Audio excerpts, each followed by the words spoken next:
आज हम लोग राधिका रमण प्रसाद सिंह जी की कहानी कानों में कंगना की समीक्षा करेंगे। कहानी की समीक्षा करने से पहले थोड़ा सा कथाकार के विषय में जान लेते हैं।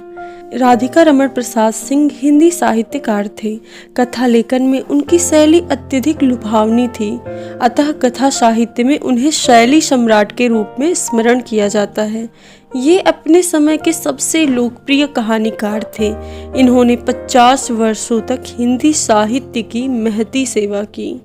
कहानी के प्रमुख पात्रों की बात करें तो किरण, नरेंद्र, योगेश्वर ये कहानी के 3 प्रमुख पात्र हैं, जिसमें से किरण कहानी की नायिका तथा योगेश्वर की पुत्री है। कहानी का दूसरा पात्र नरेंद्र जो कि किरण का पति है। कहानी के तीसरे पात्र योगेश्वर जो कि नरेंद्र के गुरु तथा किरण के पिता हैं।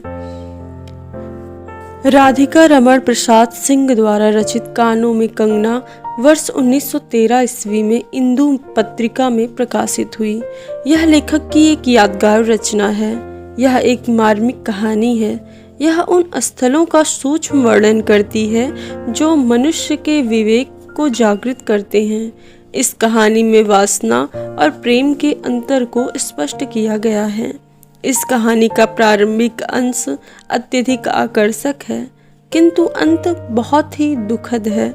इस कहानी द्वारा स्त्री की सामाजिक स्थिति स्वतः ही सामने आ जाती है। यह रचना पुरुष की निर्बल प्रवृत्ति और पुरुष के झूठे आकर्षण में डूबे रहने की उसकी कमजोरी पर करारा प्रहार है।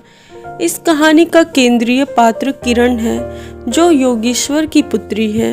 योगेश्वर ने अपनी पुत्री किरण को अपने ही एक शिष्य नरेंद्र, जो शिक्षा पूर्ण कर चुका था, को सौंप दिया था, अर्थात उन दोनों का विवाह कर दिया था।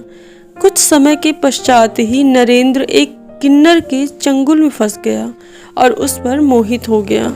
नरेंद्र अपनी पत्नी के सभी गहने बहाने बना बना कर ले जाता और उस किन्नरी को दे देता। एक दिन नरेंद्र का यह राज उसकी पत्नी किरण के सामने खुल गया। किरण दुख के अथाह सागर में डूब गई तथा बिना कोई शिकायत किए इस दुनिया से चल बसी। इस समय तक नरेंद्र किरण के सभी गहने किन्नरी पर न्यौछावर कर चुका था तथा किरण के पास केवल 2 कंगन ही बचे थे, जो उसने पहले दिन अपने कानों में पहने हुए थे। कहानी के आरंभ में नरेंद्र किरण से प्रश्न भी करता है कि तुमने कानों में क्या पहना हुआ है। किरण बताती है कि ये कंगना है। अतः यहाँ कानों में कंगना कहानी का शीर्षक भी सार्थक होता है। किरण के इस दुनिया से जाने के बाद उसके पति नरेंद्र को होश आया। अब उसका नशा उतर चुका था, आंखों पर पड़ी पट्टी हट चुकी थी, लेकिन अब बहुत देर हो चुकी थी। किरण का लौट कर वापस आना अब मुमकिन नहीं था। नरेंद्र के पास अब पछताने के अतिरिक्त कुछ और शेष नहीं बचा था। कहानी की शैली बहुत ही अधिक रोचक है।